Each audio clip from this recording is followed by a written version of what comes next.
28 तारखेला अजित पवारांच्या विमानाचा अपघात झाला। या अपघातात त्यांचं निधन झालं। पण अजित पवारांच्या निधनानंतर महाराष्ट्रात दोन प्रश्न हे कमालीचे चर्चेत आहेत, ज्याची ठोस उत्तरं अजून मिळालेली नाहीये। त्यातला सगळ्यात पहिला प्रश्न आहे तो म्हणजे अजित पवारांचा अपघात नेमका कसा झाला याबद्दलचा, आणि दुसरा प्रश्न आहे तो म्हणजे राष्ट्रवादीच्या विलीनीकरणासंदर्भात नेमकं काय ठरलं होतं, नेमकी काय चर्चा झाली होती। अजित पवारांच्या निधनानंतर पहिल्यांदाच सुप्रिया सुळे या माध्यमांसमोर आल्या आणि त्यांनी राष्ट्रवादीच्या विलीनीकरणाबद्दल त्यांच्यात आणि अजितदादांमध्ये नेमकं काय ठरलं होतं, काय संवाद झाला होता याची माध्यमांना माहिती दिली। संवाद झालेला होता, तारीखही निश्चित झालेली होती विलीनीकरणाची, अशी माहिती आता मिळते आहे। बहीण भावामध्ये बोलणं झालं हे वास्तव असल्याचं सुप्रिया सुळेंनी आज अधोरेखित केलं आणि आजच्याच दिवशी म्हणजे 12 फेब्रुवारीला विलीनीकरण होणार होतं असा दावा अंकुश काकडेंनी सुद्धा केलाय। तर विलीनीकरणावरती चर्चा झाली होती आणि पुढच्या काही दिवसात पत्रकार परिषद घेऊन सविस्तर भूमिका मांडू असं रोहित पवारांनी सुद्धा म्हटलंय। सध्या अजित पवारांच्या अपघाताची सत्यता समोर येणं जास्त महत्त्वाचं असल्याचं त्यांनी म्हटलं। त्यामुळे विलीनीकरणाबाबतची पत्रकार परिषद रोहित पवारांनी पुढे ढकलली, ती आज ते पत्रकार परिषद घेणार होते। त्यामुळे विलीनीकरणावरनं शरद पवार विरुद्ध अजित पवार असे दोन गट पडल्याचं चित्र आहे। सध्या विलीनीकरणाचा चेंडू हा सुनेत्रा पवारांच्या कोर्टात असल्याचं पाहायला मिळतंय। सोबतच भाजपची भूमिका सुद्धा यात विशेष महत्त्वाची असल्याचं बोललं जात आहे। त्यामुळे विलीनीकरणासंदर्भात नेमका निर्णय काय होतो हे पाहावं लागणार आहे।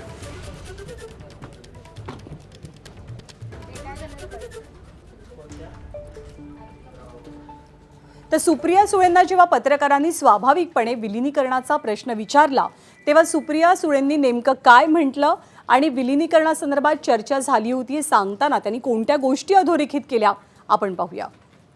आज दादा नाही, त्याच्यामुळे मला काही जुनं उणं धुणं काढत बसायची नाही।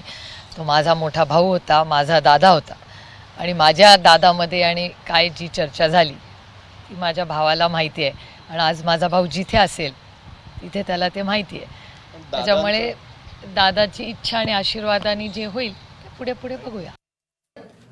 आणि या सगळ्या संदर्भात सुप्रिया सुळेंनी एक प्रकारे त्यांच्या विरोधकांना टोला सुद्धा लगावला।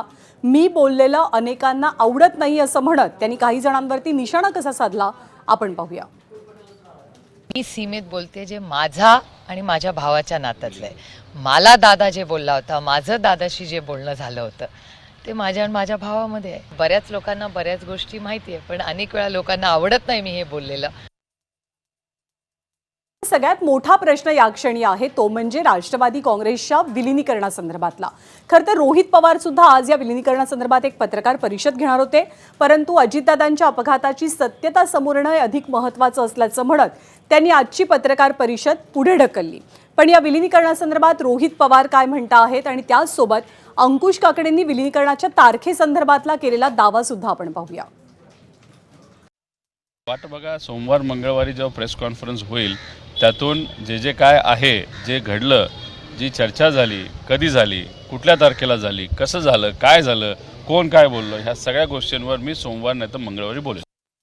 आज जर दादा या 12 तारखेला आपल्यामध्ये असते तर या दोन्ही राष्ट्रवादीचं विलीनीकरण झाल्याचं आपल्याला पाहायला मिळालं असतं। दुर्दैवाने दादा आज नाहीत आणि हे विलीनीकरण होत नाही ही खंत देखील आमच्या मनामध्ये आहे। तर विलीनीकरणासंदर्भात येत्या काही दिवसात चित्र स्पष्ट होईल असं रोहित पवार म्हणतात। पण अजित पवारांच्या राष्ट्रवादीनं, सुनेत्रा पवारांच्या राष्ट्रवादीनं आता सुनेत्रा पवारच सगळं काही ठरवतील अशी ठाम भूमिका घेतली। काय म्हणतात राष्ट्रवादीचे नेते जाणून घेऊया। दादांनी जर कुठल्या चर्चा केल्या असतील तर आम्ही त्यामध्ये शंका आणण्याचं कारण नाही किंवा आम्ही त्या नाकारतही नाही, परंतु आज दादांच्या पश्चात या ज्या काही चर्चा सुरू आहेत यावरती मला असं वाटतं की सुनेत्रा वहिनी आता उत्तराधिकारी म्हणून संपूर्ण जबाबदारी सांभाळून काम करतायत। आगामी काळामध्ये दोन्ही राष्ट्रवादी एकत्रित घ्यायच्यात, करायच्यात, विलीनीकरण करायचं, मर्ज करायच्या, या ज्या काही सातत्यानं चर्चा सुरू आहेत यावर सर्वस्वी अधिकार सुनेत्रा वहिनीच घेतील। वहिनी खरं तर 2 दिवस काल परवा दिल्लीला होत्या।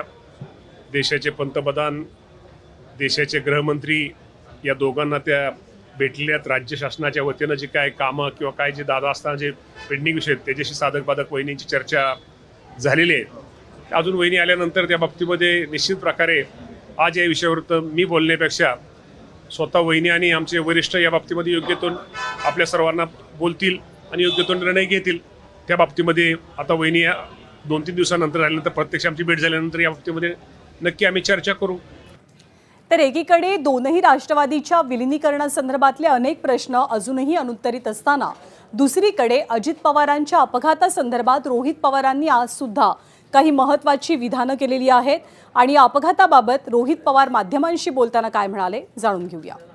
अजितदादांच्या ॲक्सिडेंटबद्दल जी काही माहिती मी मिळवण्याचा प्रयत्न करतोय, आज सत्तेत नसताना सुद्धा एक कार्यकर्ता म्हणून, पुतण्या म्हणून तिथं मी प्रयत्न करतोय. काही मोठ्या नेत्यांची वेळ मिळावी यासाठी सुप्रियाताईंना सुद्धा विनंती केली होती आणि मी माझ्या लेवलला सुद्धा त्या ठिकाणी प्रयत्न करत होतो. पण दुर्दैव असं मला तिथं वेळ मिळालेली नाही.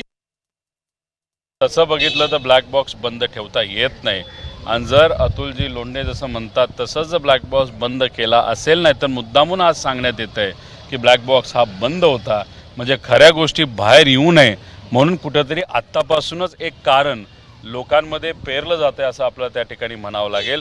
आणि ब्लॅक बॉक्स बंद करता येत नाही आणि जर असं एखादं कारण दिलं की ब्लॅक बॉक्स बंद असल्यामुळे आम्हाला इन्व्हेस्टिगेशन करता येत नाही, तर मी जे म्हणतोय त्याला शिक्कामोर्तब होईल की दादांचा ॲक्सिडेंट नव्हता, दादांचा घात होता, हे तिथं कुठेतरी क्लिअर होईल असं मला वाटतं.